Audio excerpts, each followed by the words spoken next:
এই যে সৌদি আরবে ইয়াম্বল না খাল মাজরার ভিতরে বাঙালি ভাইয়েরা যে কিভাবে ঘাস কাটে, কিভাবে পরিশ্রম করে, এই যে এখন দেখেন। খালি যে কোন প্রবাসে খালি টাকা টাকা টাকাতে কোত্থেকে আসে কেউ তো দেখে না। বাংলাদেশের মানুষ খালি টাকাটাই চিনে, কিন্তু প্রবাসীটা কি কষ্ট করে সেগুলো আর কেউ দেখে না। দেখেন কত কষ্ট করে টাকা। হ্যাঁ, মাস শেষে যখন টাকাটা হাতে পায় তখন এই সকল কষ্টগুলা ভুলা যায়। হ্যাঁ, এই দেশে থাকতে তো এর দেখে কি মনে হয় যে বাংলাদেশে কোনো এক ক্ষেত্রে যাইয়া কোনো ঘাস কাটছে বা কোনো ধান কাটছে বা গম কাটছে না। ইন্টার পাস করে সৌদি আরব এই ঘাস কাটতাছি বুঝেননি, এটার নাম ওই প্রবাস জীবন বুঝেননি। আর দেশের মেয়েদের তো মানুষে মনে করে বিদেশে জানি কি করণ লাগে বা কি করে, মনে বই হাতে কেউ মনে টয় টয় দিয়ে লাই। দেশের মানুষ আসলে বুঝতে চায় না।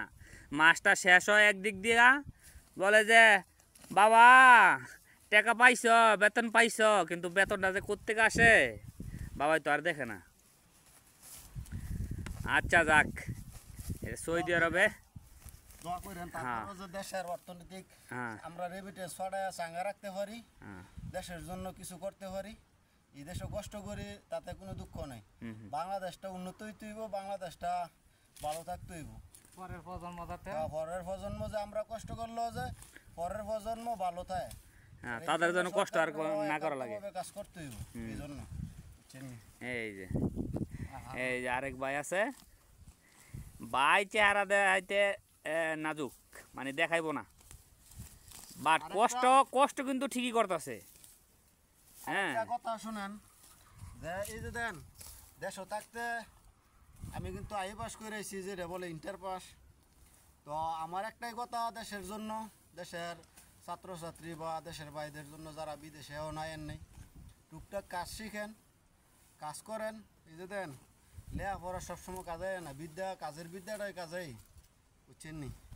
তো যেই সময় হঠাৎ করে পড়বেন, এমন কোনো কাজ মেশিন এদিকে গাছ কাটতে হয়, কিন্তু যে সময় আপনার হাতের কোনো কাজকর্ম শিখতে আসবেন, ইলেকট্রিক্যান বা ওই যে ড্রাইভিং বা যে কোনো কাজ আর কি, পাইপ ফিল্টারের কাজ আছে, সিলিং এর কাজ আছে, গ্লাসের কাজ আছে, এগুলো শিক্ষা ওইগুলো দাম আছে। তো একটাই কথাই, দূরপ্রবাস থেকে আপনারা কাজ শিখুন, লেখাপড়ার পাশাপাশি কর্ম করে রাখান, লজ্জা শরম, কাজে কোনো লজ্জা শরম নেই, বুঝছেন নি।